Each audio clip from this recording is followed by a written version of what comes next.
G'day everyone, welcome to round number 11 for Assetto Corsa Aussie Down Under Series and a belated Happy New Year and welcome back to racing in 2021. It's a bit of an odd feeling tonight. It's very early in the year for a lot of series to start back up again, but not for the dedicated Aussie folk down here in the Great Southern Land. And it's one of the great southern tracks that doesn't see very much activity at all these days.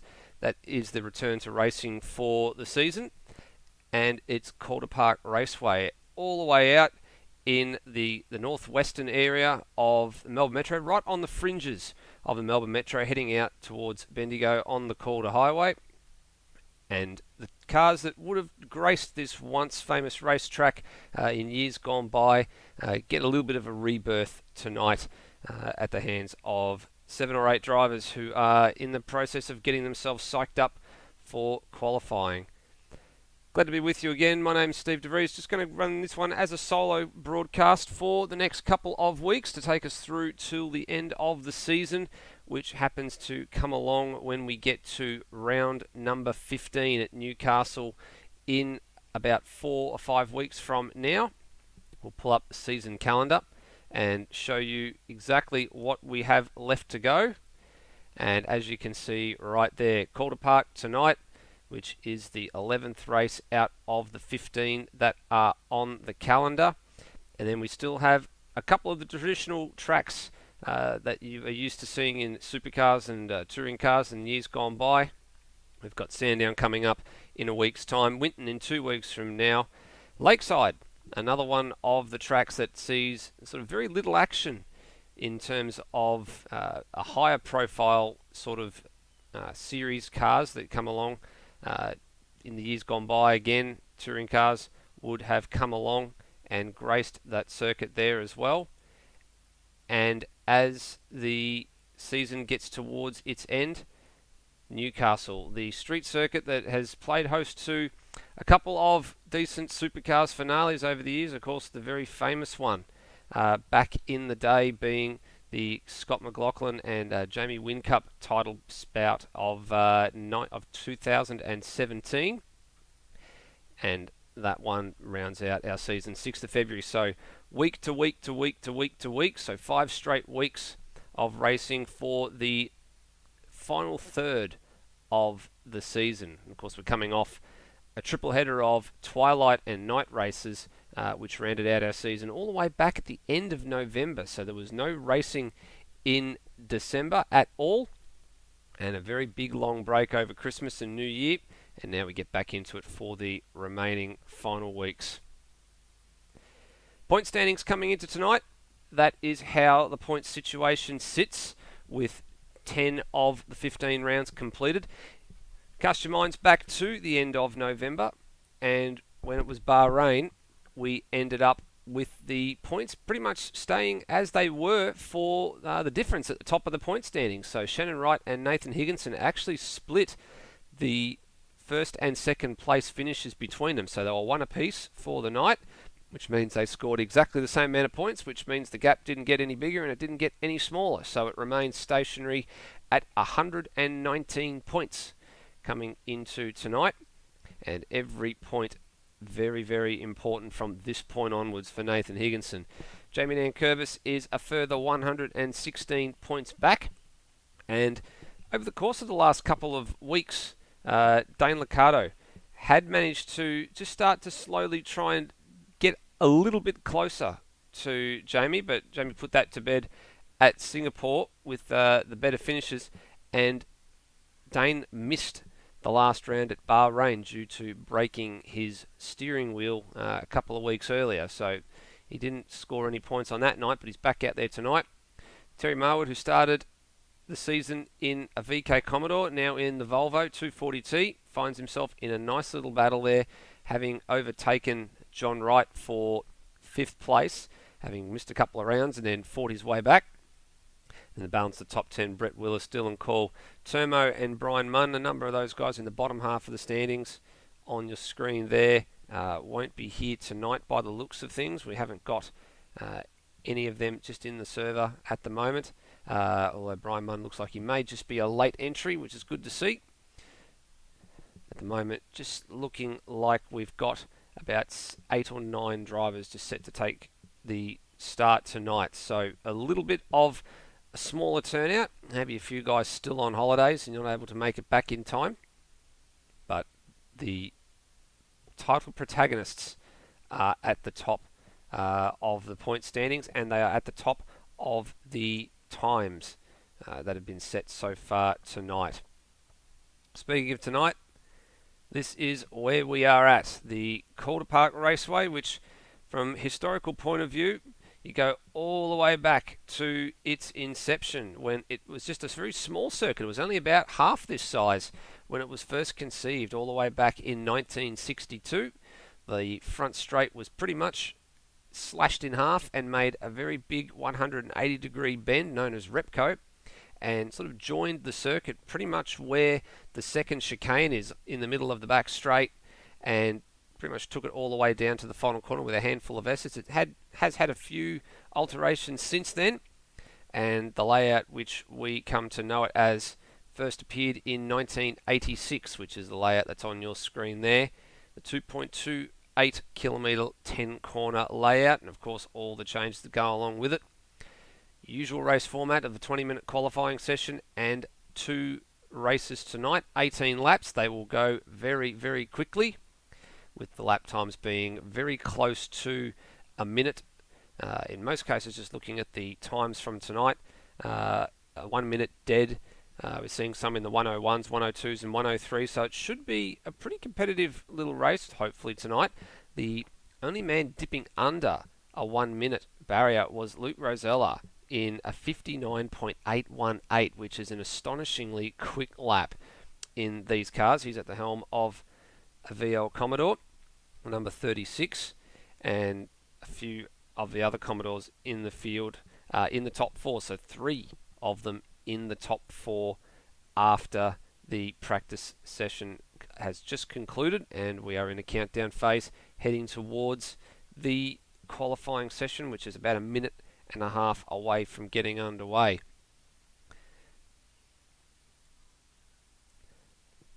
Just coming back to the point standings that were up a few moments ago. Of course, we covered the top 10. There's a couple of drivers outside the top 10 that are in the field tonight, looking to try and vault their way back in. The likes of Brian Walsh and Glenn Miles. Glenn down in 17th, but a number of the drivers that are ahead of him haven't partaken too much in recent weeks, so it's a good opportunity for him to leapfrog himself ahead. To give you an idea of where he sits at the moment, he has 112 points, and Rob Crusdale just ahead of him is only 1 point further up the road. Craig Laws, Stephen Shadlow, those are the next sort of drivers in the queue for Glenn Miles to start to erode the deficit into. And when it comes to Brian Walsh, he's only 10 points behind the man who's in 11th place, in Scott Murrell. So Walsh is 12th, Scott Murrell in 11th. We haven't seen Scott Murrell for a couple of weeks. And then the next man along is Brian Munn on 225, and Walsh is only 22 points behind Brian Munn. So there's actually a little bit to play for those guys. One that wants to stay in the top 10 and one that wants to try and jump into the 10 in the latter half of the season. Still just in countdown phase here, and it looks like we have got some on-track action about to start. Hear the rumbling of the engines. We'll go over and take a bit of a look at what's happening here, and here we go. We have got on-track action. Let's have him pick them up. And we do have the on-track action, and it is Dane Licato leading out Nathan Higginson. Now, I just noticed in the practice session, and you can see it there, the HMR on the rear wing of the number 35 belonging to Dane Licato. If you remember correctly, for the last couple of times we've seen Dane, it's been the Sprint Gas tribute livery on board his VL Commodore. And it looks like, just judging by the way the cars are painted, the two of them there, you can see on the screen, the 00 of Higginson, that they may have formed a little bit of a team, which I think is probably the smart thing to do this late in the season, looking at the standings with Higginson being second and Dane Licato being fourth in the running order, if they can work together, they probably would have been working together setup-wise, good mates, and now that they've formed a proper alliance, I guess you can say, they're probably going to be looking to try and bolster each other's chances of getting not only into that top three for Dane, but for Nathan, trying to get him as close as they can to Shannon Wright and try and start to steal a few points off them at each and every race and just start to bring that gap down. Shannon Wright was the only other man to split the Holden dominance in qualifying. In practice. He was third out of the top four, behind Luke Rosella and Higginson, and then it was Wright and Licato.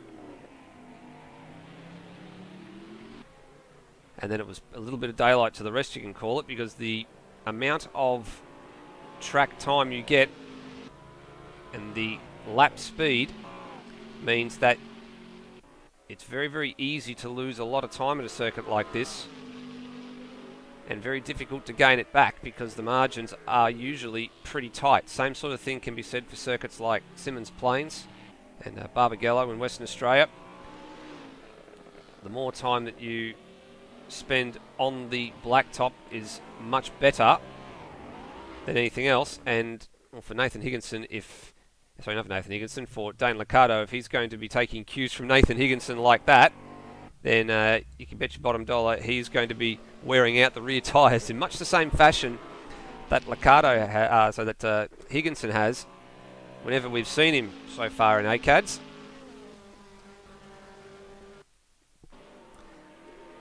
As John Wright having put together Calder Park, it was scheduled to be a little bit earlier on the calendar. A couple of little issues, but it's good to see that it's actually out there. There are a couple of little abnormalities. I've just noticed that there's a few trackside cameras where the audio just cuts out just a little bit, so apologies to the viewers. If you notice that some of the trackside cameras on the back side of the straight end up causing a little bit of a drama. We're now starting to get down into the serious times already. Have a look at this. So Rosella down to a 1 minute .37. Shannon Wright just 2/10 adrift, and then Dane Licato, the only other man under 101 at the moment. And Shannon Wright just tailing around now after Luke Rosella, and Rosella looks like he's aborted, so we'll keep an eye here on the number 23, current championship leader.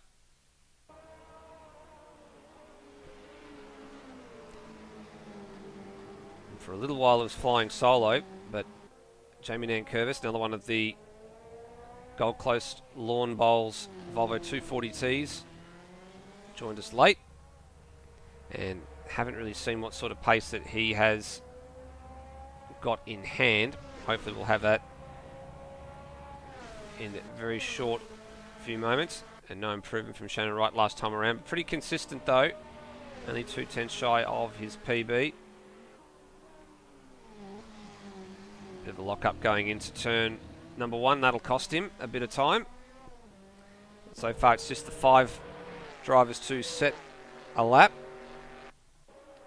And Brian Walsh aboard the Group C Falcon, number 27. Not going to be on the same sort of lap time or level playing field compared to the other cars that are out there tonight, being in the Group C versus the Group A class. But holding his own pretty well, and 102.664, his best at the moment, is extremely respectable for the class of car that he is in. Although, just having a moment off the end of the final chicane, and now does a little bit of touring of the grass, a little bit of lawn mowing. And John Wright just gives him a little bit of free space there. And probably the smart thing to do.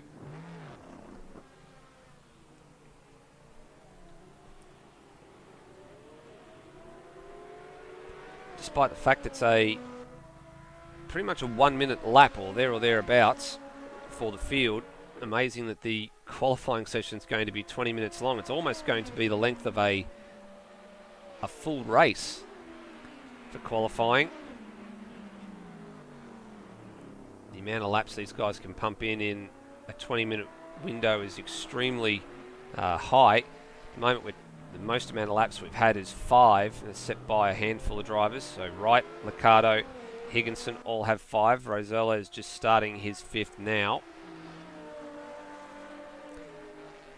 The pace from Nankervis so far not 100% sure if that's truly representative of the time that he's doing, and what's not truly representative is he's off the road here at that's on the main straight. As he and into the abyss he goes. And I think there might be a little bit of an unusual gremlin in the track there, because that's gone into the Netherland, I think.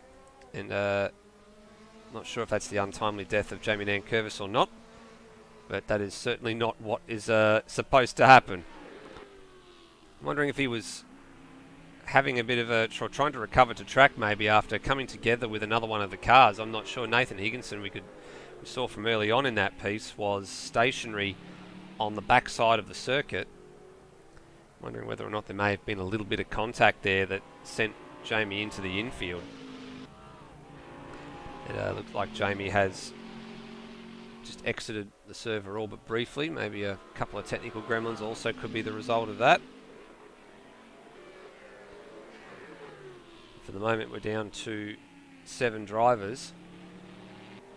Only man yet to take to track is Glenn Miles.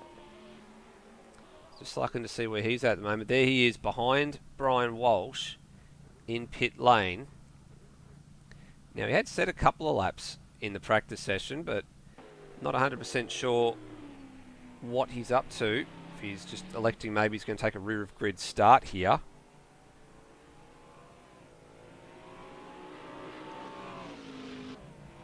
Good to see a few familiar faces in the live stream there. Scotty Nolan. Hello to you too, Scotty. Hope your northern beaches lockdown is coming to an end soon, or if it hasn't come to an end already. And yeah, echoing your sentiments about the issues in the middle of the track. Of course, this is the track we mentioned a few moments ago that John Wright had been trying to get together for a lot earlier in the season. What he was trying to get ready for earlier in the season can't save Higginson from doing a couple of pirouettes and into the fence. And as such, I'd imagine there's a couple of small things that are probably yet to be fully resolved. There was a small update before tonight's race that there was a couple of issues that a few guys had detected. One of those being a few walls were able to be driven through. So those have been rectified today, and the update released, and there was mainly the driving through walls in the pit lane. Not that you could really exploit them, I guess, at the speeds that drivers were going at, but it's a little tidy up. That's been done. The benchmark out in front has just been lowered again. Luke Rosella now down to a 1 minute .295, so it's a 10th better than what he's managed to do so far. No improvement from Licato, 101 flat. And waiting to see what John Wright is actually able to do. Cycling up to see if we can find him. There he is. Oh, she's gone off the road. He's outbraked himself properly into turn 1. And another one yet to set a lap. He's been out there a couple of times, but he's aborted the laps on all the occasions that we've seen him so far. So he and Glenn Miles, the only 2 drivers yet to set a lap.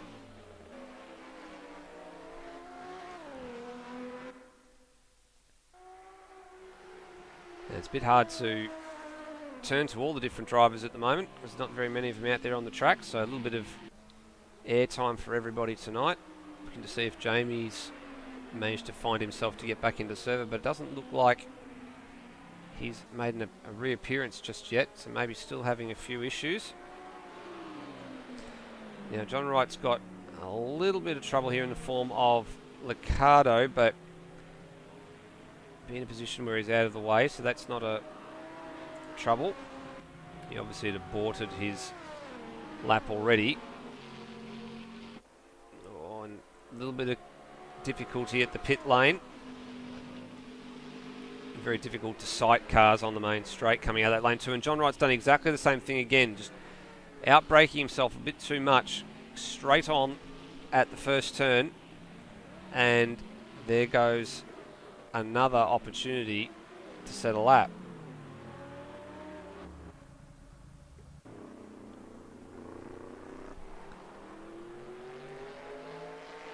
So the last lap around for Brian Walsh was a PB, a 1:02.5.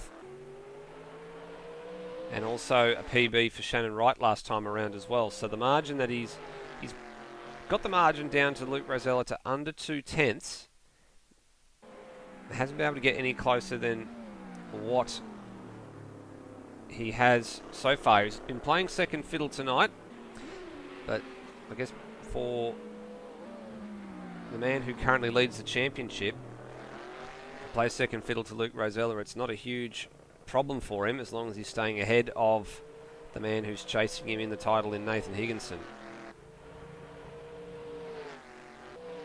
Brian Walsh, good lap, 1 minute 2.2, so finds another 0.3 of a second and celebrates by going over the ripple strips that were part of the original circuit when it was first brought into the world.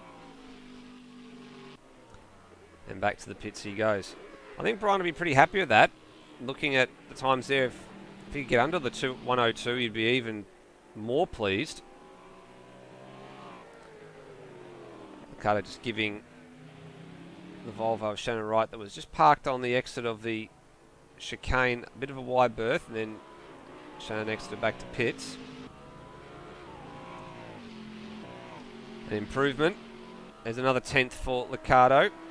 And Rosella under the 1 minute barrier again. So just in the last few seconds that popped up on our screen. In practice it was a 59.8 and he now goes into a 59.6, just a hair under a 59.7. So I think that's good enough for him to just park it for the time being. And I think that's pretty much a guaranteed front row for Luke Rosella. He's the only man who's been able to dive into the 59s all night long so far. And consistently, whenever we see him out there in a practice session, he was in the 1 minute 1:01s quite comfortably. So looking the goods for a good race win, provided he can convert from the front row. And it's going to be a bit of a tall order, I think, for this man to try and chase a pole. He'll take a front row start, I would imagine. John Wright's finally got a lap on the board, although not truly representative of what he's used to seeing. Now, there's something a bit weird's going on here. I've actually just noticed that Brian Walsh is actually ahead of... Oh, a bit loose from Shannon Wright. And Brian Walsh is actually ahead, time-wise, of Nathan Higginson, which is something I didn't think I'd be saying at the beginning of the night. The man who's second in the championship just hasn't been able to find what he needs, and he's trying a little bit too hard there at turn one. He will not have gained any time by taking the long way around the outside. This, for him, is probably, I'd say, a make or break round if he doesn't get a good result here, because this is the kind of power track that you'd expect the Commodores to be strong at. Luke Rosella already demonstrating that, but this would be the circuit, I think, where Higginson could really start to pull back some of the advantage. This one and the next circuit, which is Sandown in a week's time, the home of horsepower, as it's aptly named. If Higginson really can't start to make some inroads into the Shannon Wright advantage at the top of the point standings over this round and the next one, I think it will be championship game over. And really just going to have to fight to settle for second place.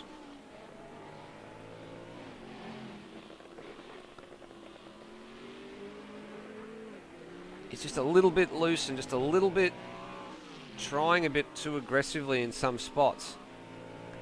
Look at some of the lines he's taking and just often wonder that just trying a little bit too hard to try and extract time from the car when the car's not complying, and bouncing the curbs a little bit too much there. You can see riding the curbs and the car not entirely happy at all in the process.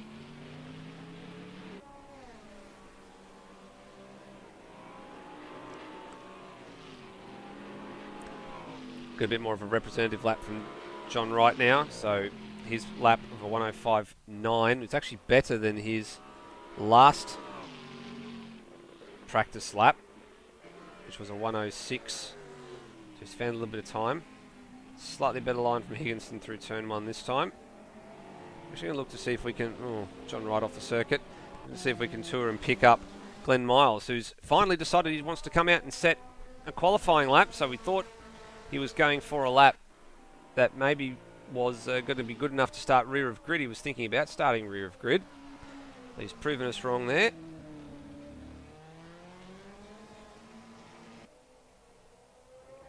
And very neat and tidy. Avoids the curbs through the final chicane. Now, is this going to be an out lap for Glenn Miles, or is this the lap that he puts a time on the board? I think it's going to be a timed lap.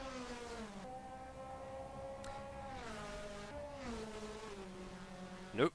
Must have had a track cut somewhere on the circuit at that point in time. It was a 104.643 was the lap. So it actually was a time lap, but he has been awarded a track cut for somewhere on the circuit because that time has not registered.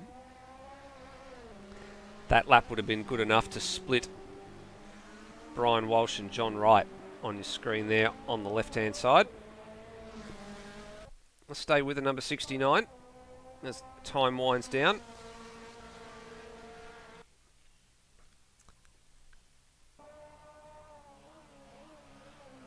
Just keeping an eye on the times on the other side of the screen. Shannon Wright's moved into a 1 minute .373.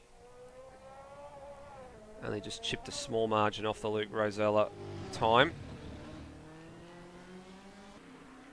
And the last times were PBs for Nathan Higginson, so he did manage to find a bit of extra time, move ahead of Brian Walsh, who'd also set a PB on his last lap. And Glenn Miles this time, 104.2, so he actually goes better than the previous lap that was disqualified.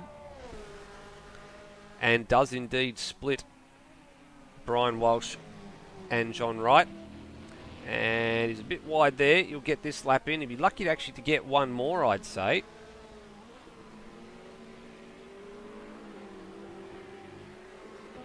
Now, where are the drivers behind him on the circuit? Might be lucky to get one more lap in. So John Wright will be the last man across the line. He will get this lap, and that will be it. Rosella's going again when he probably really doesn't need to. This is his last one. Brian Walsh in the pits. So Higginson will get one more. And now we look to see who's behind him on the track. It is Glenn Miles, who's coming into pit lane. Now Licato is going to pull up, or come up just short of getting one more lap in. As timer counts down. So this is his last one.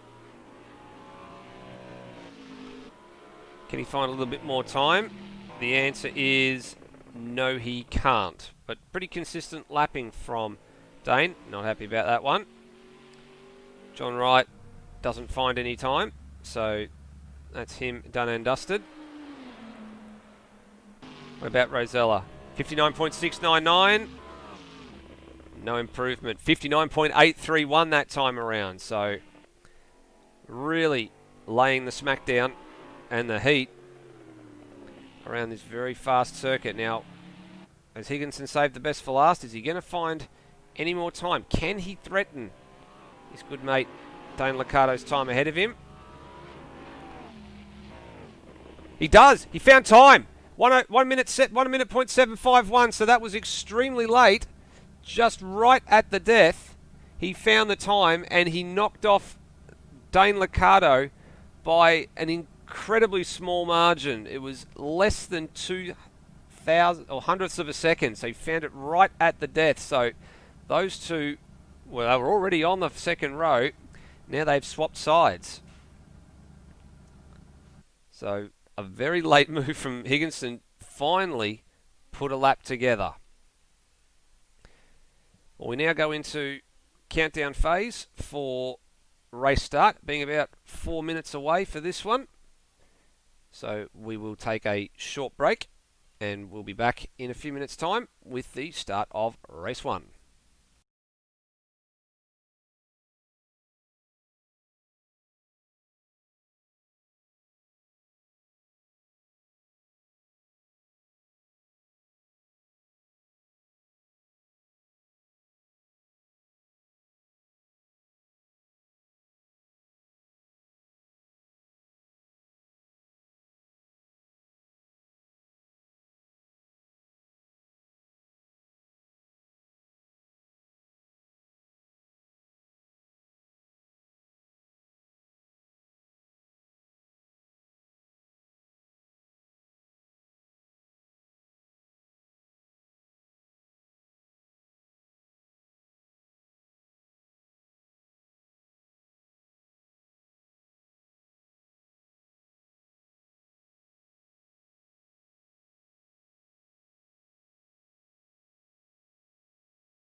Welcome back, everybody.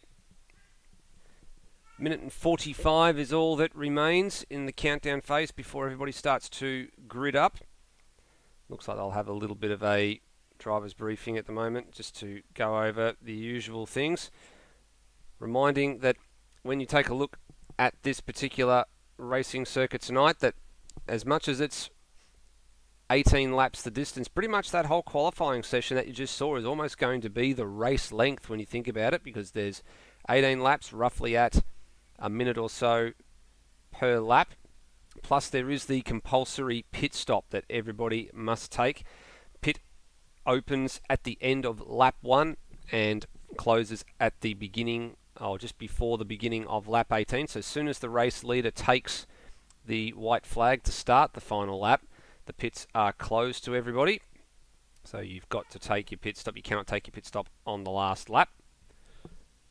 You have to get it done before the commencement of the last lap. At 10 turns, so turn 1, the big 180 degree right hand bend, which is pretty much the same sort of bend back in the original days, back in the early 60s when the shorter circuit was conceived, which was back in the day was 1 mile exactly, or 1.6 kilometres in length. Back then the first term was known as Repco, but going back all the way to 1986 when they brought the first of it in, it was called Valvoline. The first chicane, which is where the first sector split traditionally is, didn't have a name. The Coca-Cola chicane was the second one, the very quick flip-flop in the middle. And then the S's right there at the very end. It leads up to the Sector 2 split. And then through the final corner, which is, for some reason, back in the 80s was known as Glow Weave Corner. I'm not sure where that one came from. And then onto the front straight. So it's this first sector, very, very short. Third sector, very, very short. Just one turn and down to the start-finish line. The first sector, pretty much 2/3 of the front straightaway and the opening chicane, and then it's pretty much a power drag through the second sector and just a couple of tricky little corners right at the very end.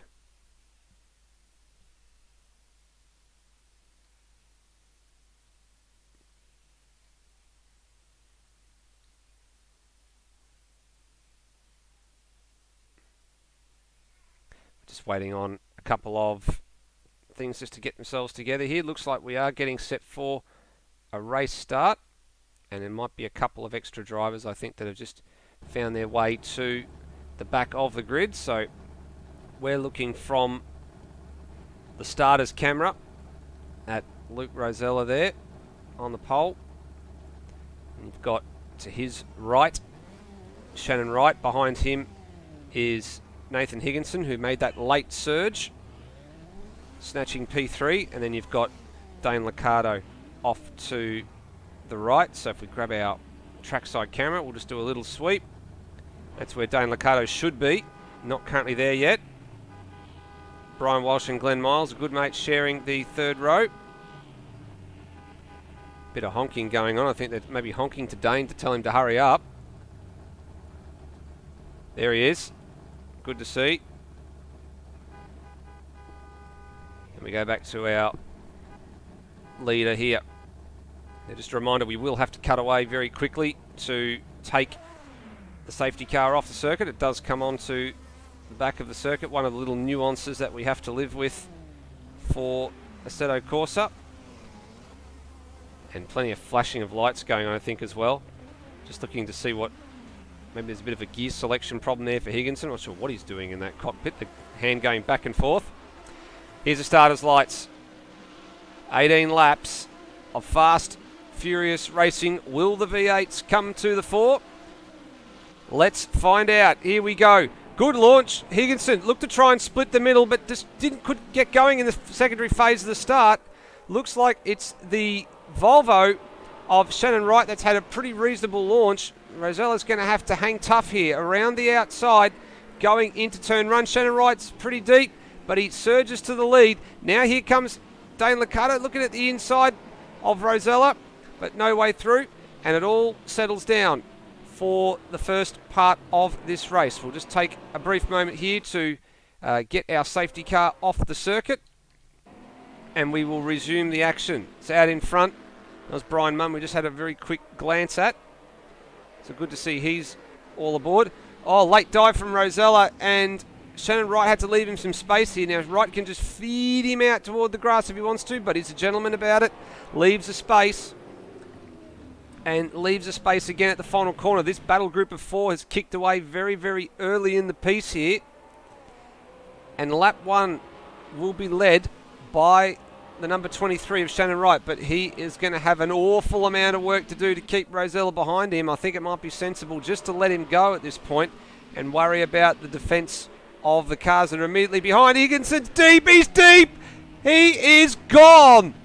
Plumb gone, straight off at turn one, and he's made the fence as well.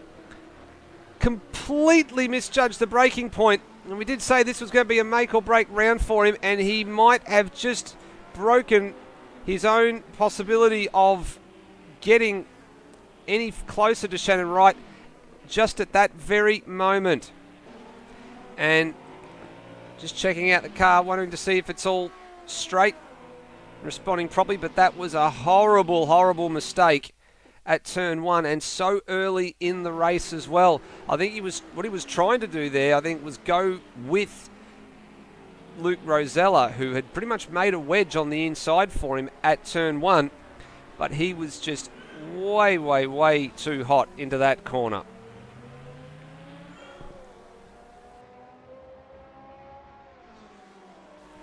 Now he's got it all to do. He'll have to pass a number of cars and maybe hope for a little bit of argy-bargy between a few cars. We've just seen a bit of a change for position here. Shannon Wright. Actually, no, I think there might be a redress going on there.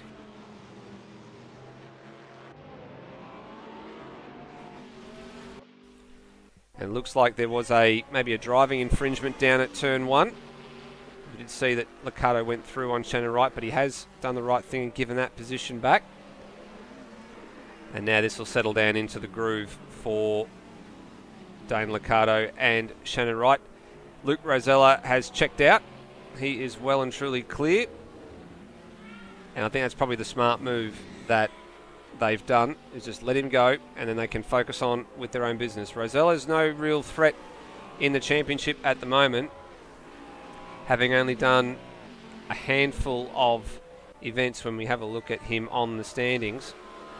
Actually don't, there he is on the bottom. He's currently 24th. He's only done the Singapore event, missed the Bahrain event and didn't finish the first race and came second in the second race. So well out of championship contention. So it really serves no purpose for these guys to really get in an argument with him. They just need to run their own race. The real question of concern is, where does this man start to feed back into the sequence of things? Already got our first taker on pit road, which is John Wright, and he's pitting right under the awning just behind the pace car.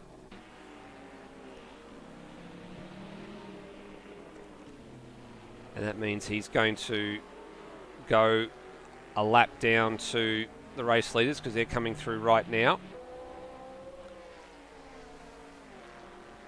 Some good PBs on this time around as well. Both PBs from Shannon Wright and Dane Licato. PB from Higginson as well. So 4 of the cars in the top 6 with PBs on that particular lap. And John Wright rejoins the action a lap down. Have we got a car off at turn 1 there? Yeah, we do. It's Brian Munn now. I did notice he was already 2 laps down, and he has been having a bit of trouble with his Assetto Corsa, I believe, over the last couple of rounds, trying to get himself up and running again. And I'm not sure what's going on here with that car. He's having some further technical gremlins, but he's having a bit of a torrid time trying to get himself extracted from turn 1 and back onto the racetrack. What we might do is take an onboard lap with our championship leader over his right shoulder, of course being the left-hand drive car. Down the gears into turn 1, double apex corner, if you can get it right. Into the first chicane, just a little bit of curb if you can take it, otherwise avoid them completely. On the power nice and early, flat out through this little kink here. Off to the right there was where the smaller circuit rejoins. Back 3 gears for the S's. Just a little bit out of shape through the right-hander at 6. Through 7, 8, 9 now through the final corner. Got to be able to carry a little bit of speed through the final corner. Get it all the way out to the grass. And then try and pick up the throttle at the right time. Fastest lap of the race, Luke Rosella, 59.9. So not wasting any time. Showing them all who's King of Calder Park at the moment, and a clean set of heels to boot. Brian Munn still trying to recover from turn 1. And that sad part for that is that's a yellow flag situation down there as well because of the stationary car. So that actually takes away a potential passing opportunity. And I was actually looking at that because Higginson was closing in on Brett Willis down the front straight and had to back out of that passing move purely because Brian Munn is stuck down there at the moment. So he's fought his way back well here. Of course, yet to take his stop. Firmly down the inside there. No, he was down the inside, but sailing off across the gravel trap. And he's going to have to give that one back. Brian Walsh, I think, must have gone off in sympathy there. And Higginson says, my bad. You go through, please. And there's a little bit of a drift to go along with it. And they're going to have to try again.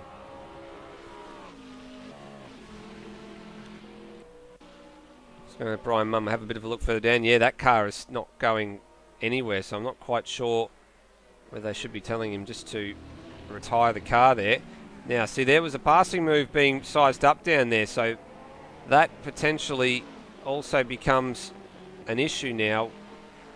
And all the drivers I can see are in the Discord chat, so whether they've got a special dispensation to pass down there, given that Brian's trying to get himself going again, maybe that's been given the green light. Higginson has now made that pass stick for 4th place, and now has a real task to try and find his way back to the top 3 for Shannon Wright, Dane Licato and Luke Rosella. Oh, and he's gone way, way too deep, trying to get into the pit lane as well. That will be costly. So this race has not gone according to plan for Nathan Higginson, and he's going to start bleeding points if he's not careful here. So he's the second of the men to take service and stop.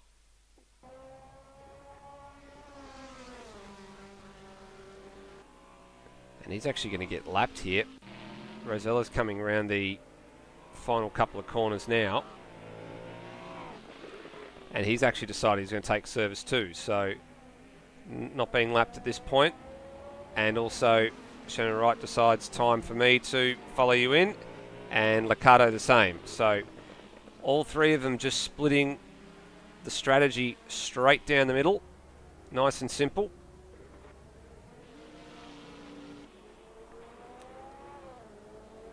About the two behind. Brett Willis continues to go on. Brian Walsh in. And of course Higginson we know is in. Glenn Miles is in. And John Wright has also been in already. So the only car yet to take service is going to be the one belonging to Brett Willis. So he'll lead a lap here. Means Glenn Miles goes a lap down to the man who is currently the race leader, but the effective race leader is still Luke Rosella. For a moment it said Shannon Wright, but that's just because of where they were in the pit lane. Now, Wright's made a net gain here.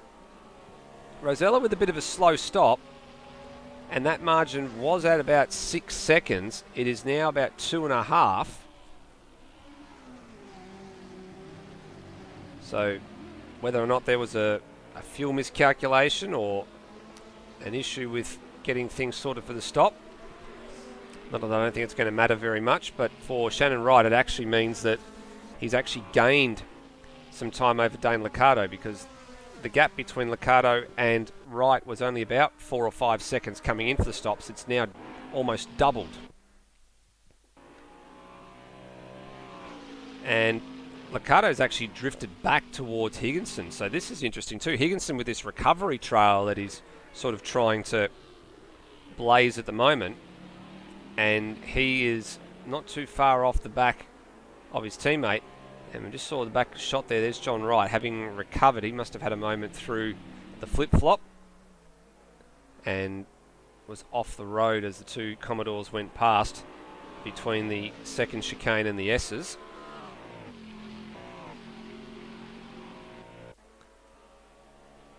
Higginson with a PB that time around, 1 minute .870. This was his fastest lap of the race. Just having a look at the fastest laps actually, while Brett Willis continues to lead. Had a moment there at the S's, and he's now going to take service. That gives Glenn Miles his lap back. And Rosella's having a moment here. He's gone deep at the S's, but has a little bit of margin in hand. So they're going to come around and resume the lead of this race. Although a lot closer together than what they were when the pit stops started shaking out.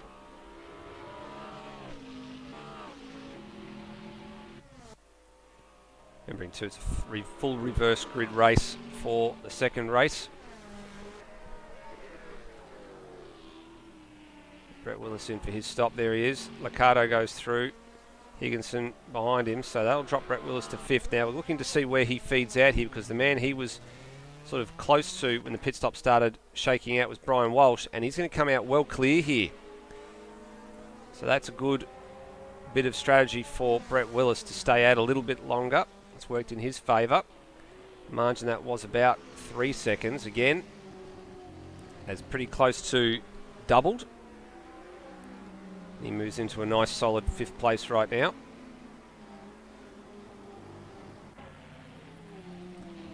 Just keeping an eye on this margin out in front. PB for Glenn Miles.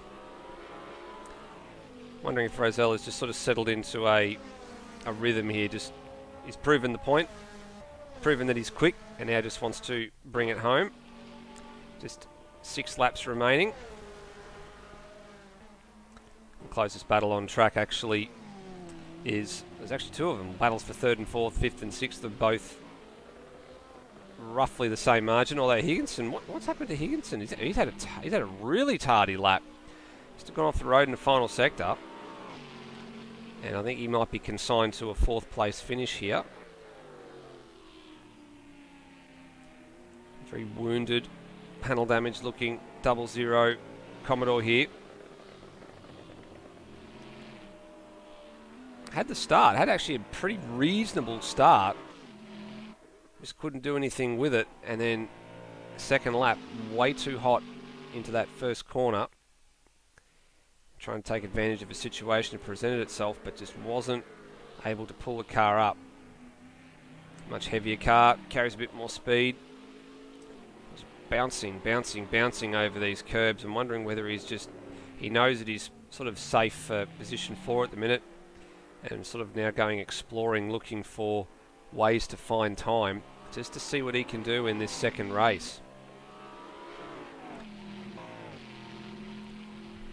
Looking at the situation as it currently stands at the moment, you give Shannon Wright a 2nd position, you give Nathan Higginson a 4th, and you have a look at how that all sort of pans out. He only loses 8 points, as Nathan Higginson, but in a situation where every point is critical, really like those point standings and positional standings to be around the other way right now. And for Dane Licato, being currently 3rd on the road at the moment. And we have a look at what his standings looks like. 35 points actually gets him within 9 points of Jamie Nankervis, who doesn't look like he's actually reappeared since trying to race tonight. He was in the practice server last night. It does not appear like he has been able to get going tonight, so that's looks like there'll be a change of position for 3rd overall in the point standings by the end of tonight.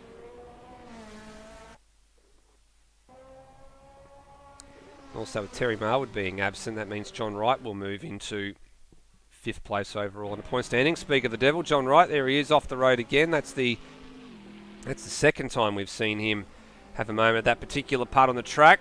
Oh, and that's a bit of a... that's a little bit of a questionable driving, I guess we can call it.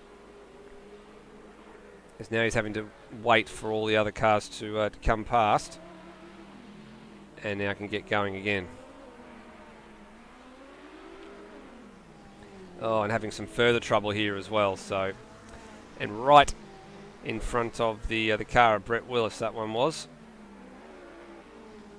Rear tyre's probably just a little bit too hot. And I think he agrees. Maybe he's tried to get going on tyres that are a little bit older. Or maybe only changed the fronts. I'm not sure how the pit stop sequence stuff works. But he's definitely coming in for another stop. So the race margin at the front here has ballooned out. It's now nearly 10 seconds. Rosella's going to cruise this one to the flag, I think. Doesn't look like we're going to have a repeat of what happened in Singapore in race 1, where he was a non-finish very, very late in the race. But he's only got 2 laps to go.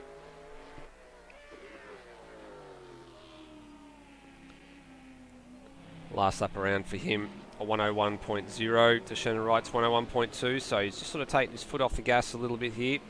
He's got margin in hand. And cruise home from here.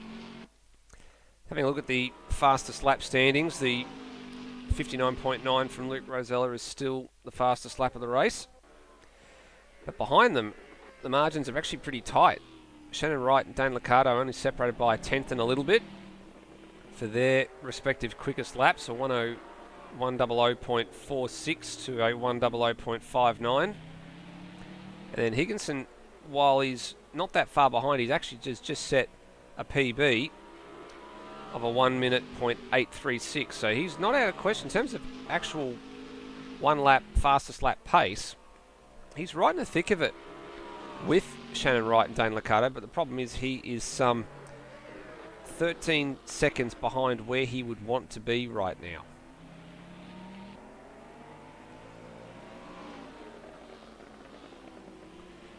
Final lap.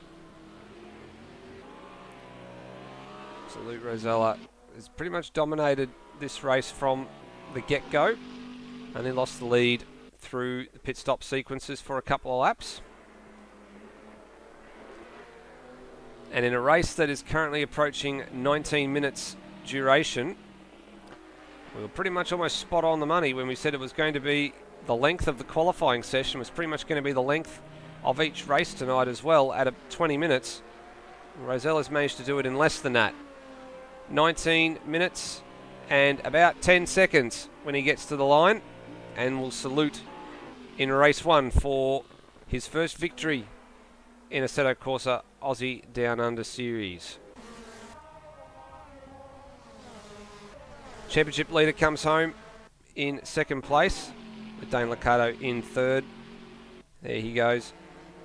And a distant Nathan Higginson in fourth place. So ruining probably what could have been, I would imagine.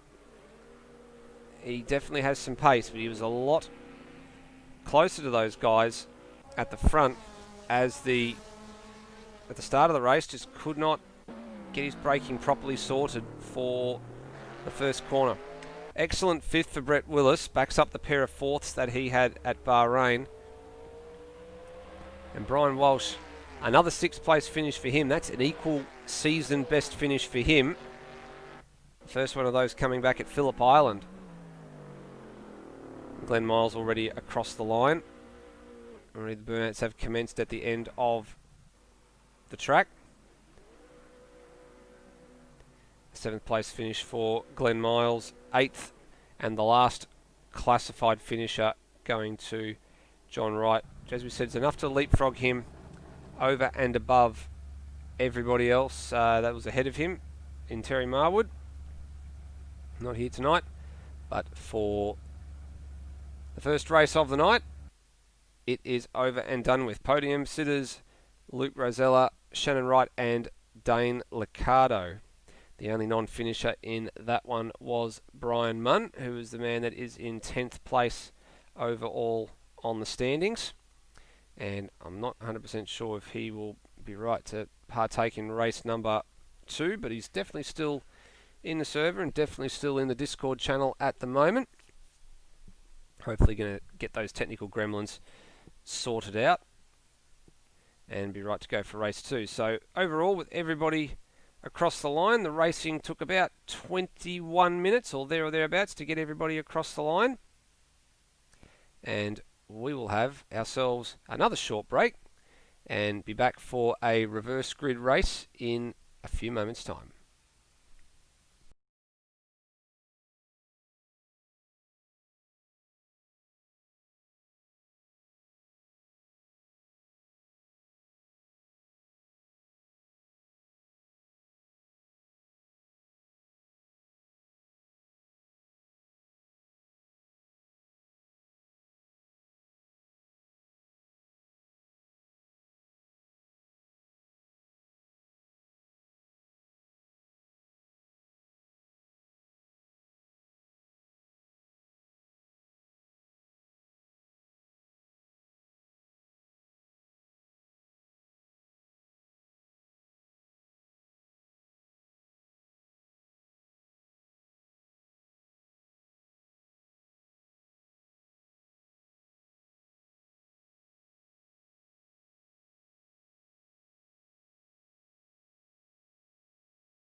Welcome back, everybody. Race 2, not too far away, about 4.5 minutes. I'm just having a bit of a look through the logs just to see what happened in that last race. And the last one that I could see when we were talking about John Wright having those couple of little spins, that there was a bit of car damage as a result of it. And there was also taking the medium slicks when he came in to take those tyres very late in the piece. Of course, he was the first man to stop in that first race, and he's going to be the man off of the front row of the grid for this one, along with Glenn Miles. I'm actually looking to see, doesn't look like Brian Munn may have made it back, so after that DNF, he appears to be missing in action, I guess we can say. So we might only be down to just the 8 runners for the second race of the evening. What we'll try and do in between the cars gridding up and a race start is we'll give you a little bit of a helicopter view of how this Calder Park circuit looks, and just give the audience a bit of a view as to what it is like in, I won't say in real life, because it still is like this in real life, although it is very, very, I guess what's the right word for it? Hard to find a word to describe this circuit at the moment. I guess the one word that comes to mind right now is decrepit. It has been let to fall into a pretty much a state of disrepair for a number of years. There was actually a number of photos that I'd seen recently about the state of the adjacent Thunderdome and how badly that has deteriorated over time. The Thunderdome having come into existence all the way back in 1987, and of course ran as its own events in the NASCAR format. It ran, of course, in the anti-clockwise direction, being the left-hand drive cars, and when it was the Ozcar series, it ran the opposite way.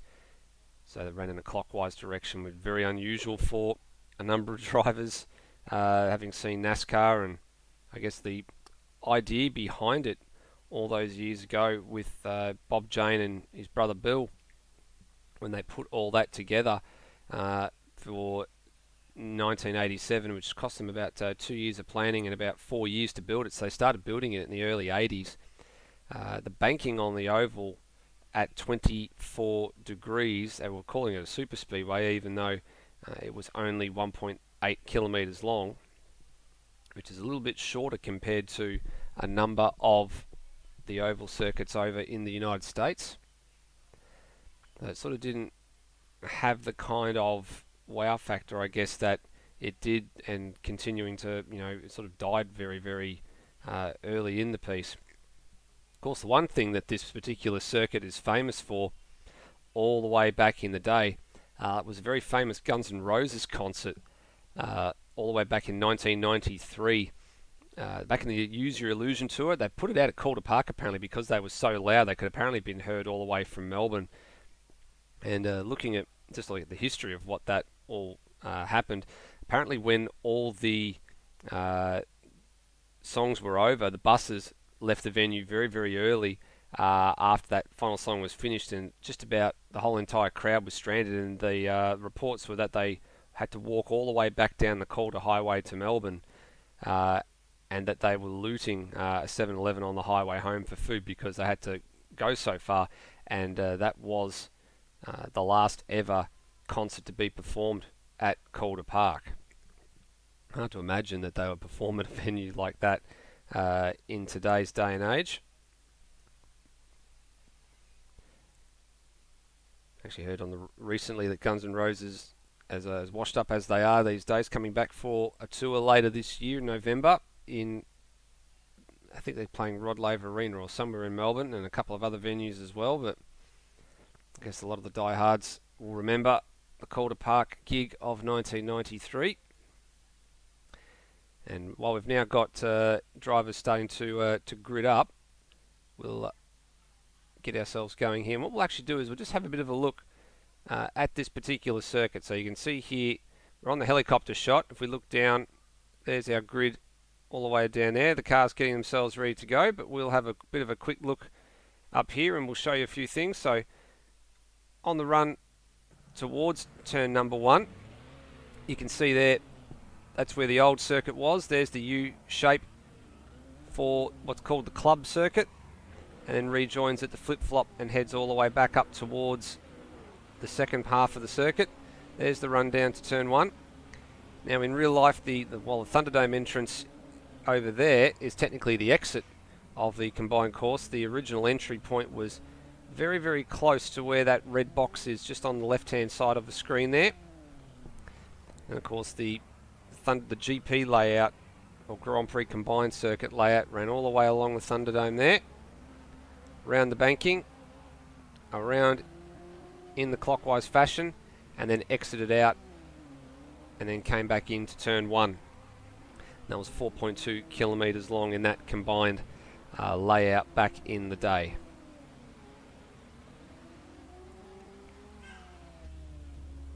Vodafone safety car at the back of the field.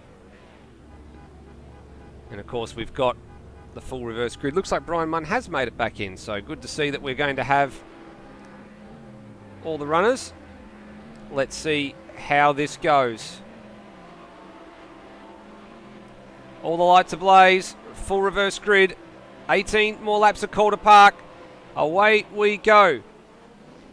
Good launch from a couple of things. Look at Dane Licato, he's in the grass, he's doing some lawn mowing. There's contact! There's contact with Brett Willis. There goes Brett Willis. There goes Glenn Miles.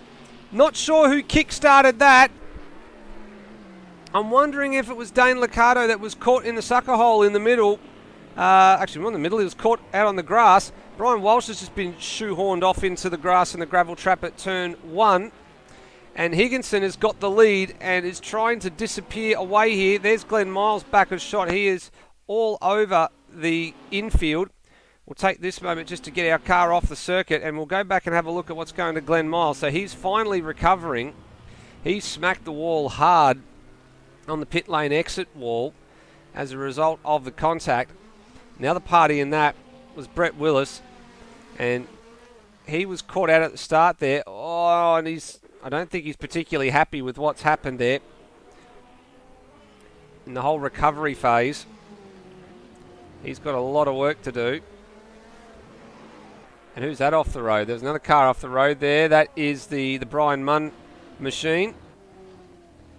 And he's going to be careful with his rejoin here for Glenn Miles. And that's about as good as I think. Ooh, it's about as good as I think he can get. I'm wondering if there's a sensitivity issue on the power for that car, because it's all over the place. Every time he tries to put the power down, it just does not want to agree with him. Wow, what a chaotic opening lap to this reverse grid race. They usually deliver a little bit of chaos, and I'm not surprised. So at the moment, Higginson has got the lead from Luke Rosella, Dane Licato. So it's a VL Commodore 1, 2 and 3 at the moment. And Shannon Wright settling for 4th place.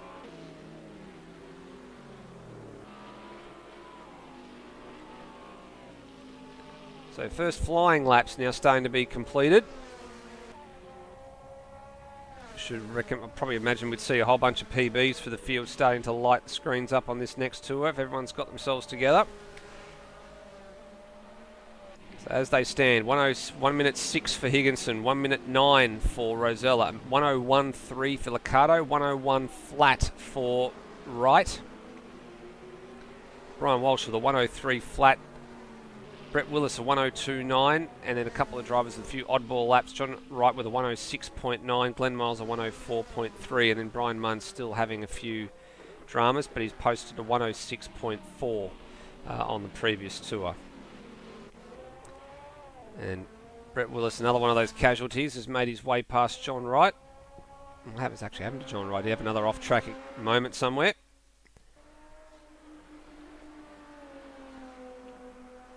Is he going to try and pull the trick that he pulled last time of getting onto pit lane early? He made a gain from it, but ended up with the tyre trouble later in the race. Now, the bit that'll be interesting here to note is whether or not Luke Rosella elects to apply the blowtorch to the back of Nathan Higginson here. And the other thing will be is how badly will this man on screen be able to help his teammate, I guess, because the one that sort of, I guess, is of the concern here for them is Shannon Wright. At the moment, as it stands right now, it would actually mean that Higginson would walk away with a couple extra points after the night's over if they finished where they were right now. But still a long way to go, and of course the big question mark hanging over Licato's head about whether or not he was responsible for that contact or not, having been on the grass. I'd imagine that will go back and be looked at after this race is over.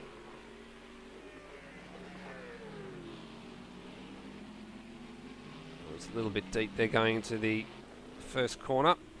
And Shannon Wright pulls the trigger early. So this is extremely early. Last time all the drivers came in on roughly the same lap, they split the pit strategy right down the middle.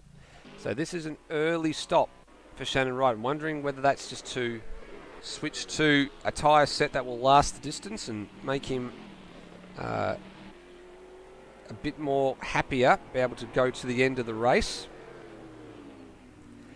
And whether or not it'll put him in some clear air to really challenge for a much better position as the pit stop sequences get going. Brian Munn, a little bit of a lock up and a good save going into turn 1. And Shannon Wright's now stuck behind him. I don't think Brian will make it too difficult for Shannon when they get there, although John Wright having a moment, having just been passed by a few drivers there, and that's not an ideal spot for Shannon Wright, having taken not only the flip-flop but also having to avoid the BMW of John Wright in the process.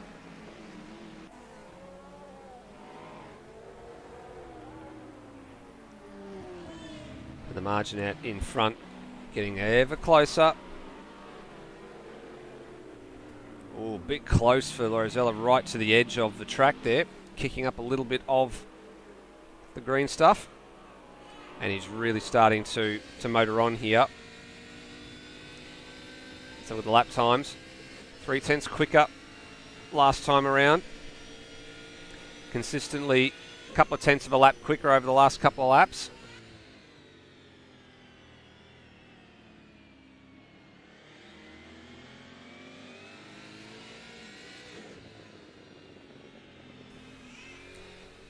And he's really hunting him down here. Look at that sideways action from Higginson. Descartes jumps sideways. He tries to apply the power a little bit too early. Missed the apex there. Big two-wheel moment. Big two-wheel moment for Higginson. Now he's defensive. Oh, that was a moment for Higginson. Oh, and Brian Munn off the road as well. That's not ideal. Higginson is ultra defensive here to Rosella. You can see him just applying the middle of the road, but now better drive out of the final corner for Rosella. They'll drag to the line and he'll be ahead by a nose. And now they're neck and neck going into one. They don't want to be too low on the brakes here. And Rosella's going to make him go the long way round, and that will give him the opportunity that he needs to take the next of the right-handers. But look at this, great side-by-side action, a little bit of room left. John Wright off the road, they somehow managed to get through, and Rosella will now snatch the lead away. A couple of other pit stop takers in that last little section. Glenn Miles came in and took his service. I think there was one more in there as well. It just escapes me who that person was just a few seconds ago. Higginson's not letting Rosella get away here, and Rosella's now just been coaxed into a mistake. And Higginson back to the lead. Meanwhile, Shannon Wright is currently the last man on the lead lap, heading down to turn 1. So there he is. Oh, and a little bit of a lock-up going in there as well. And look where our race leader is. Not too far behind.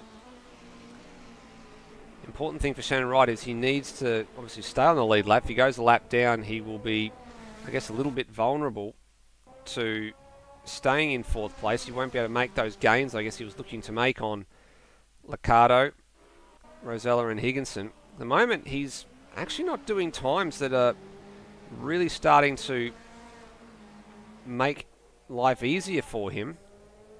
You can see there the gap sort of staying between himself and Dane Licato at a pretty even sort of a pace.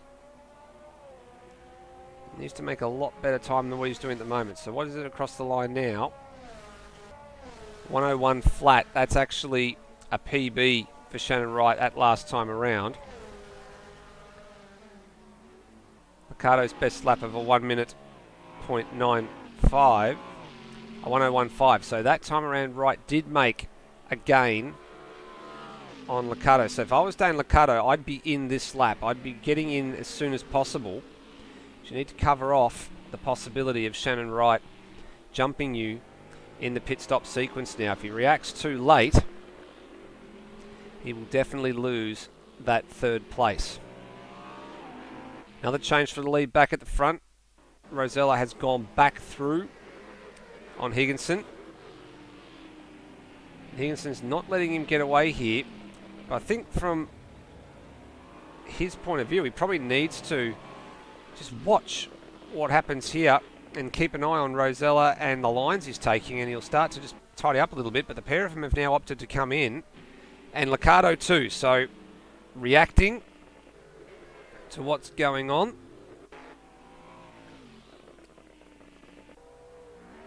And so that puts the net race lead to Brian Walsh at the moment, providing he doesn't come in for a stop.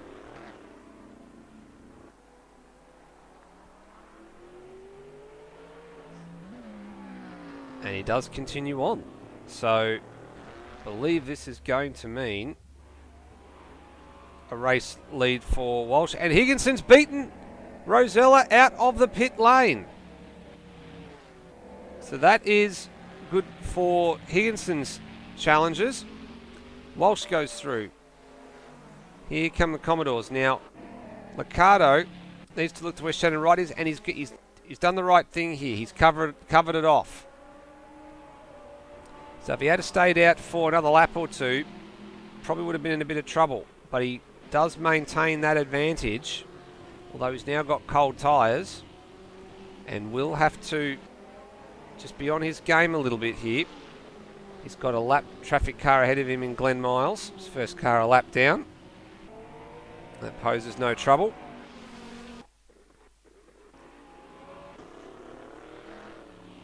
But the Bro Walsh Ford Falcon in the Group C got to lead a lap. Be happy with that. Now comes in for his stop. He'll be the last of the drivers to take their scheduled pit stop. And attention now turns back to this battle, right out in front. Rosella and Higginson side by side yet again. Running down to the first corner. Braking about the 150. Rosella a little bit deep. Higginson's going to cut underneath him here. Is he? No, not quite. Couldn't quite pull the move off. It was there. The gap just wasn't big enough and wasn't there for long enough to walk through. Third time we've seen John Wright off at the first chicane. Not having a very good second race is John Wright.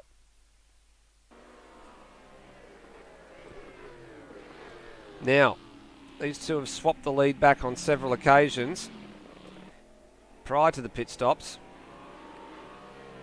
Are they going to swap it again? Oh, they might. Oh, I was about to say they might be, because Rosella's been flirting with the outside of that track at the last corner all race long, all night long actually. Catches a bit of grass sometimes. It just pitches the car a little bit sideways. And now they're having to cover each other off. So Higginson wanted the inside line. Not this time. He's got it now. There he goes. Very, very smart move. Set the move up. He wanted the inside line for turn one. Rosella wouldn't give it to him and made him go the long way around, but he forced Rosella to brake a little bit too late, and it opened the door for the cutback. And it was very nicely done, very nicely taken. Now he needs the points desperately here. Does Nathan Higginson, because he finished 4th in the last race to Shannon Wright 2nd. As it stands right now, finishing 1st to Shannon Wright's 4th, it would give him a couple of extra points. It wouldn't give him very many. It would only give him an extra 2 points for the night, but it's better than splitting hairs and keeping the margin where it was. Although Rosella's probably going to have something to say about that, I'd imagine. We go on board with Rosella, trying to size up the move down to the first corner, and gets it stopped this time.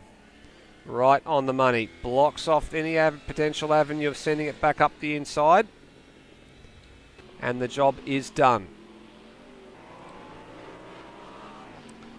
4 more laps to go after this one. They've gone quick tonight. Very, very quick lap count. Have a bit more of a look ahead at some of the other races yet to come on. Some of the very short laps there as well. We're going to have the same lap count at Sandown, 18 laps. Likewise at Lakeside. So Lakeside at a sort of a similar lap time to here. Sandown a little bit more, roughly around the 1 minute sort of 10 to 15, I'd imagine we'd be doing. And Winton with a pair of 20 lap races, and Newcastle a pair of 20 lap races. That will be rather, I guess, the longest of all the races that we have left on the schedule. And immediately after Rosella gets the pass done at turn 1 on the previous lap, goes ahead and sets the fastest lap of the race at a 1 minute .138.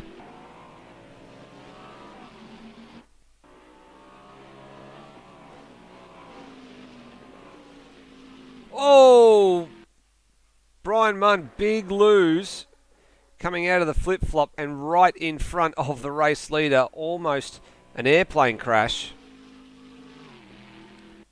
There goes Dane Licato, and Brian Munn just having to rejoin the track. That was extremely close.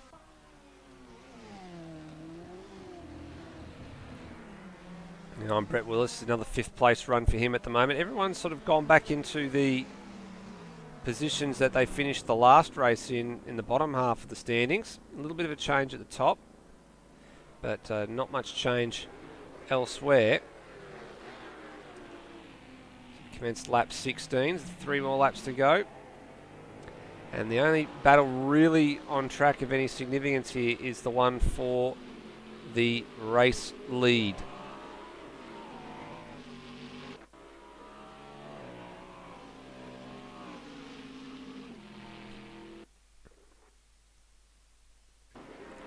Interesting to note that we have a look at the history for Calder Park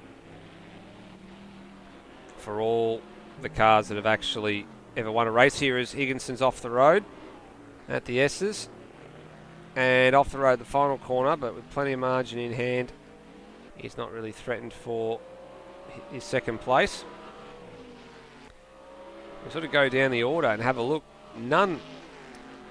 Actually one of the cars that is out there tonight, if memory serves me correctly, actually does have a race win here at this particular circuit. And believe it or not, it's the car being piloted by, well, this man. We cut to him at an opportune moment, having another moment here. It was in 1985, and it was Jim Richards that drove one of these cars, which was the JPS Team BMW car back in the day, to a Group A win.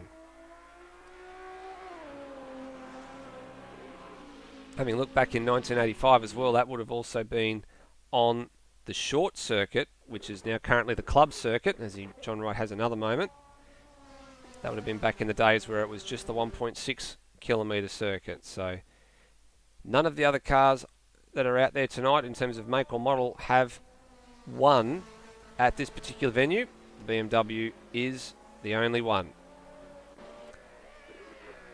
Speaking of only one, position 1, and with 1 more lap remaining, Luke Rosella, after that mistake from Nathan Higginson a lap or so ago, There's been no real threat from behind for Luke Rosella. Keep his nose clean, and he will be a back-to-back winner in Assetto Corsa Aussie Down Under Series. Only 2 other drivers have taken back-to-back round wins, or in the same round. The last man, of course, to do that, Shannon Wright's done it on 3 occasions this year. He was the last man to do it. Scotty Nolan before him. But another win for Luke Rosella. So that's maximum championship points for the night. And well deserved. Class the field in terms of straight line speed. Higginson will get position number 2. And Licato will come home for position 3. There he goes, although be it with a question mark over his head for the moment. And Shannon Wright position 4. So what that means for Higginson and for Shannon Wright is that they have split points again for the second consecutive round running.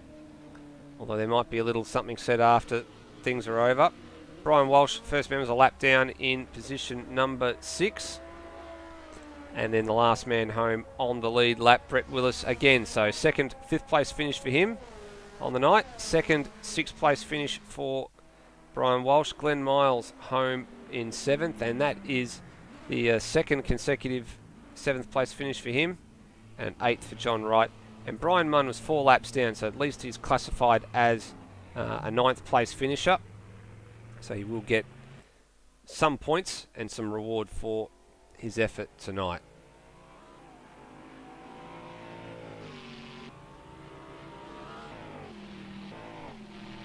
He was the only DNF in race 1 and he's home in race number 2. And ploughing straight into the drivers doing the burnouts at the end of the race. So I don't think that'll be frowned upon. Oh, that'll be frowned upon quite heavily, I'd imagine.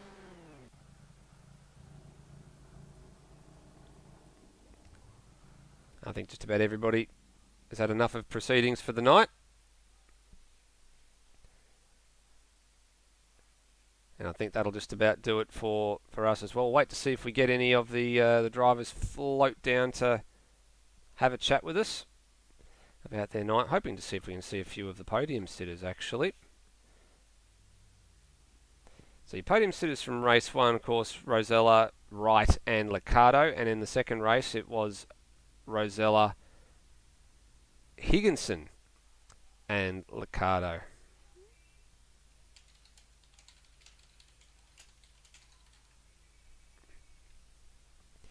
So just having a little bit of a look at how the point standings are situated out of tonight. Of course, the gap at the front between the two title protagonists with now 4 rounds remaining is the same. The distance between the pair of them is the same. They both scored 78 points as a result of their finishes tonight.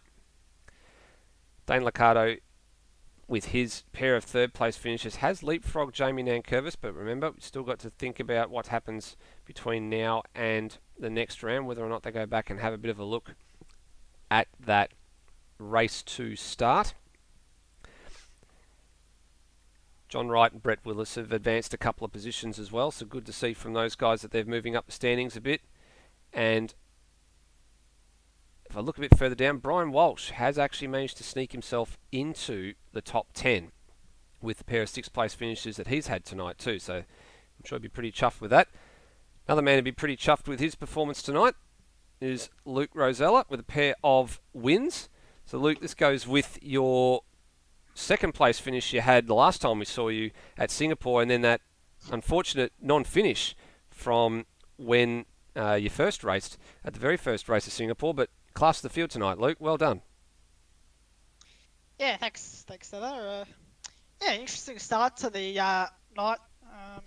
Higo was in charge of setup making for this round, and he gave me his setup, and I hated it in the first I think couple of minutes of qualifying. So reverted back to default, which was just, I don't know, felt better. Yeah, I was really happy with my qualifying lap. I think I nailed it. And yeah, just kept it consistent in the first race. And finally, Yeah, I've been choking it in my last few races, but finally good to get a win. Yeah, no, good to see you get a win, and I guess you pretty much summed it up there. You absolutely nailed that qualifying lap, and not only did you nail it, you repeated the feat in terms of getting under that magical 60-second barrier in the first race as the fastest race lap. You did it in practice as well. Couldn't quite pull it off there in the second race, but you did have a very spirited battle, I think we could call it, with Nathan Higginson for the race win. He didn't let you have that one easy for most of that one, did he? No, it's probably one of my best battles on this game, I think. He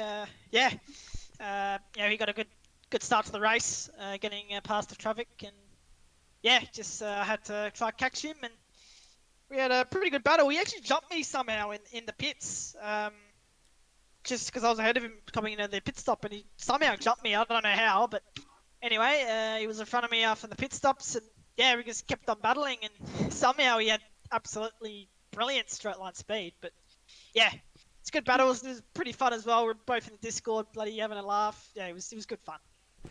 Good to see. Good to see everyone in Discord. Good to see it's good, some good fun, and good to see you with your first win in the series, and also good to see you continue, I guess, your very consistent night all the way to the very end. We'll turn that attention now to the man who you battled with for the race win in that second race, in Nathan Higginson, and let's talk a little bit, Higo, about how you managed to jump Luke Rosella in the stop, because there was a few occasions tonight in both races where people did jump each other in the stops, and a few drivers managed to find some extra time and close margins down that were, double the size coming into the stop, and then were halved at the pit stop exit. Let's talk to us about how all that works. Honestly, I have no idea how I jumped Luke in the stop. It was a little bit hairy coming into the stop, I'm sure, as you would have seen on the broadcast. I guess because Assetto Corsa has the whole pit animation, which with this mod takes forever.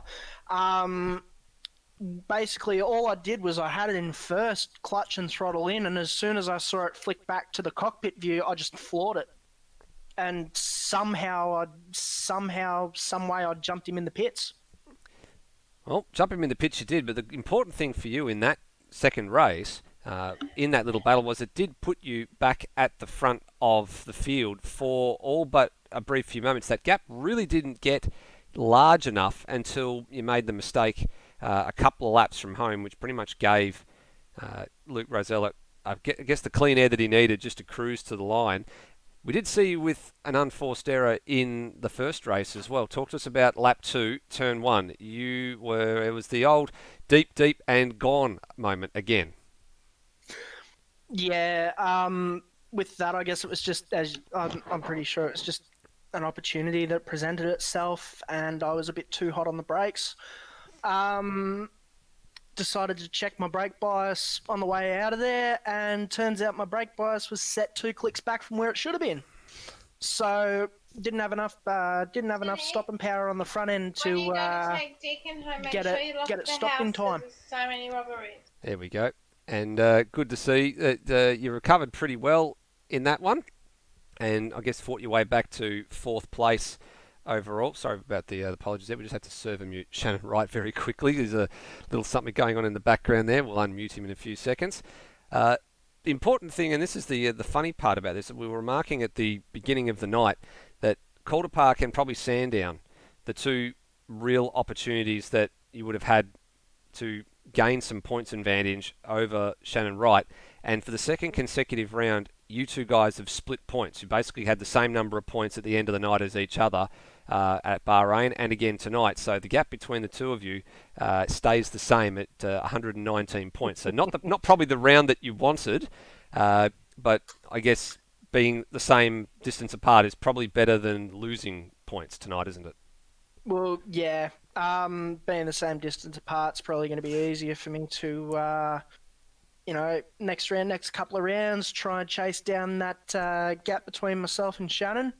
And, it was, I guess it was just the 4th and the 2nd. They're both points finishes. It's, this first race I kind of conceded myself to the 4th after what happened. All good. It's points. Same with the second race. Once I once I made that mistake a couple of laps from home, I conceded myself to second after the gap got a bit too big, but it was still a points finish. It's better than, as you said, losing points to the lead. Yeah, spot on. So look forward to Sandown in a week's time.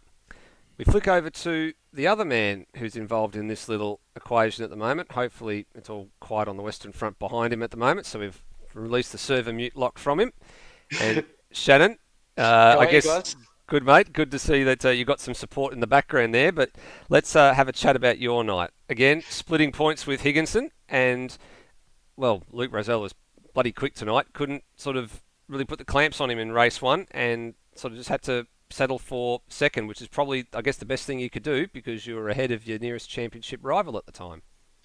Mate, I think once, because when I was practicing, I was happy with a minute 0.9, but mate, when I come into practice, I seen that the boys were right down to those times. I really had to find something else. So all race, I was doing the best I could in the parts where I thought I could get him. But mate, once you hit those straight sections, the VL was just gone. So yeah, it's just a matter of just making amends what it was. But it was just great mixing with the boys. Looking at the times, we went over it. And we're talking hundredths of a second when you look at lap times of their best times. So, and that's all the way down to Brett Willis. So that's pretty good stuff. Yeah, you're not wrong. We actually did have a good look at some of the best laps across the night, and a lot of you were all very, very close. Talking tenths or so of seconds separating each other. And at a circuit like this, being a horsepower track, it sort of fits into the same mould as the likes of Simmons Plains and Barbagallo, where it's very, very easy to gain time in terms of, 1/10 or 2/10, but when you have a number of off-track moments and you start dropping time, it's very, very difficult to get that time back in such a very short space of time, and especially at a horsepower type track like this. Well, mate, you can't tell me I wasn't having a go. Nope. I had that thing on its limit, but yeah, hats off the boys, great racing.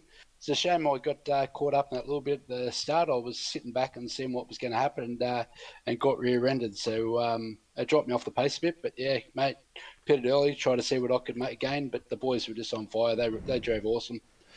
Yep, the guys in the Commodores definitely had, I guess, the edge tonight a little bit. But you still walk out of here with the championship lead and 4 rounds to go. It's you're the man to chase. Awesome, bud, and Happy New Year to you guys, and thanks again for another great coverage. Thanks, guys. And the other man we'll turn to tonight with a pair of third places overall is Dane. So, Dane, good debut for the new wheel, I guess, back into third place. But talk to us a little bit about race number 2, because we did catch you doing a little bit of lawn mowing at the start there. I guess there was cars, blocked ahead of you, and I'm not sure, were you involved a little bit in the what happened afterwards? The only part I was involved in was when I saw a Volvo on my bonnet. I came in front of the other Volvo. That's really all I was involved in. I've got a launch, got the car going. Everyone around, well, not everyone around me. The car in front went nowhere as it did the race prior. So instead of braking and lifting, I just went in the grass. Well, I guess that's a smart thing to do, is if you haven't got the opportunity to go around them, the conventional mean is to take to the grass, because I guess the other danger is being rear-ended by having to apply the brakes at a short notice. Yeah, we sort of struggled to work out who was actually caught up in what part of it there. I'm sure it'll go back and be reviewed. But overall, talk to us about your night overall. It seemed like you were pretty happy and pretty solid, and didn't make too many mistakes, which is good to see that you guys have been working together with Higginson, because you've got similar looking liveries now. Yeah, I've working with Higo now, but about the mistakes, I made a lot. I'll give it that. Yeah, I'm so used to nailing the curbs around here. It was so hard not to, because they just throw the car and you lose everything you've gained. So, and there's a bump coming out of the hill, which drew a few people off. But yeah. Yeah, I think it's a little bit of a different look and feel, this track, compared to what we've seen in times gone past with AMS Oz, being a little bit of a different layout. And of course, yeah, you're right, nailing the curbs, very, very important, but different type of car, different type of curb, I guess, and different kind of era. But the good thing, I guess, for you out of all of this is it moves you up to third place overall in the championship standings, with Jamie's absence tonight. Actually was here, but didn't sort of manage to get going. But good to see, even though you've had your fair share of trouble over a couple of rounds, that you're starting to fight back, and you're right in the thick of it for that last place overall in the top 3 for the championship. So job well done. Thank you. Just want to say sorry to Shannon for the little hit at the first corner. I locked my front right and give him the send, so I retraced it.